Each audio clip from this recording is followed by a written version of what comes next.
दोन ट्रायंगल्स आहेत त्यांना आपल्याला कॉन्ग्रुएंट प्रूव्ह करायचं. काय प्रूव्ह करायचं त्या कॉन्ग्रुएंट प्रूव्ह करायचं. आता कॉन्ग्रुएंट प्रूव्ह करायचं म्हणजे त्यांना घ्यावं लागेल in triangle OMD and triangle ONB. ठीक आहे. कॉन्ग्रुएंट प्रूव्ह करायचं म्हणजे कोणतरी टेस्ट पण आली पाहिजे.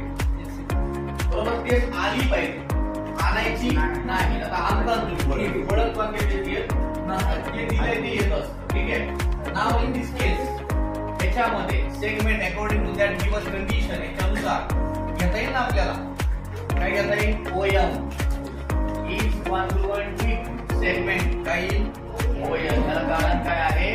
गिवन मध्ये ऑलरेडी मेन्शन आहे. त्याच्यानंतर बघा आता हे दोन ट्रायंगल्स आहेत ऍक्च्युअली ते कॉन्ग्रुएंट आहेत. आपण एकदा उचले बरोबर करूया. M is equals to N is equals to काय 90 डिग्री.